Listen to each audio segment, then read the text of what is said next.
With me now, Labour MP Rupa Huck, who's been a prominent supporter for another EU referendum. Nice to see you. As we were saying, not a huge surprise these talks have broken down. Each side predictably blaming each other at a time when the country is still in some crisis. Who do you think? What's gone wrong here? I mean, yeah, there's a long list of errors, and it's quite understandable that the public feel fed up of this. I'm trying to knock on doors every night. I'll be doing it all weekend for the elections that we have on Thursday that weren't supposed to happen had we left. But I mean, I think Theresa May's... I mean, yeah, people are not in a good mood about these elections, I think. But anyway, look, I think Theresa May's own negotiating strategy was at fault. When she set her red lines, she then became a prisoner of those red lines. So she kind of cut off her nose to spite her face very early on and then became boxed in. And then the only people she's really been talking to for ages, I mean, these cross-party talks have come very late in the day. So people like the DUP, the ERG, so she was sort of making overtures to her own side, most of whom were trying to stab her in the back. Give me a sense of what it's like to be in her company, because she said her door is open, and you called her on that, and you had a meeting with her. I did. So very early on, 4th of April, I had half an hour with her at number 10. And, I mean, it was, I suppose, in good faith, all these cross-party talks are starting, but I probably could have told you then that it was going nowhere, because the point of negotiation with ACAS or Relate or any of these things are two sides set out their stalls and common ground is found. Whereas I think from that early period onwards, she didn't want to budge on anything. My first question to her was, what red lines changed, Prime Minister?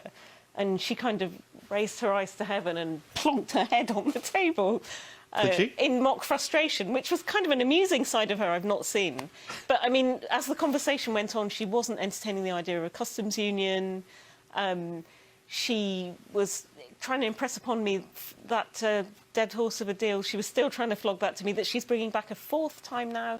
And it just seems illogical that if MPs are being presented with the same question again and again, and lots of them have shifted side, the public needs to be able to do the same. Let's talk about your party, because as I in the introduction I said you've always wanted another referendum, and yet your party does not have a clear line on this. And she said today that's part of the problem. The Labour Party's split on that issue. I mean, I find from knocking on doors that people are getting very entrenched. So Brexit people want no deal, which every government analysis has shown would be catastrophic. And at the same time, people who voted Remain want to revoke. They want to call the whole thing off. A bit like in Dallas, where there was that entire series. I think Bobby Ewing woke up in the shower and the whole series had been imagined. People want to rewind back. We can't pretend that that referendum didn't happen. So I think a sort of sensible midway thing is to offer people a confirmatory vote. So that's what our party is now calling it, not a second referendum, because the first one was when I was a baby, in fact. So once we've got a sort of the text of something that people can measure up, offer them that versus Remain. I mean, our party position has been to try with these talks, and then I think it's only right that the plug is pulled on them now, because we were being strung along here. I'm sorry, I can't get the Bobby Ewing thing out of my head.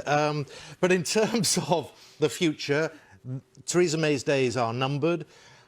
Would you, the Labour Party, fear a Boris Johnson-led Conservative Party? I think many people on their own side would fear that. Michael Heseltine has been saying large numbers of them as well. You know what I mean? Would you find said that they'll walk if he becomes Prime Minister? Yeah, I think he's a very dangerous character, actually. The large number of mistakes that he's made. He was the worst Foreign Secretary ever. People like Nazanin Zaghari-Ratcliffe, he endangered her life even more by kind of saying she'd done it. As London Mayor, he lurched from catastrophe to catastrophe. Some of these things are only coming to light now. £50 million of public money spent on the Garden Bridge.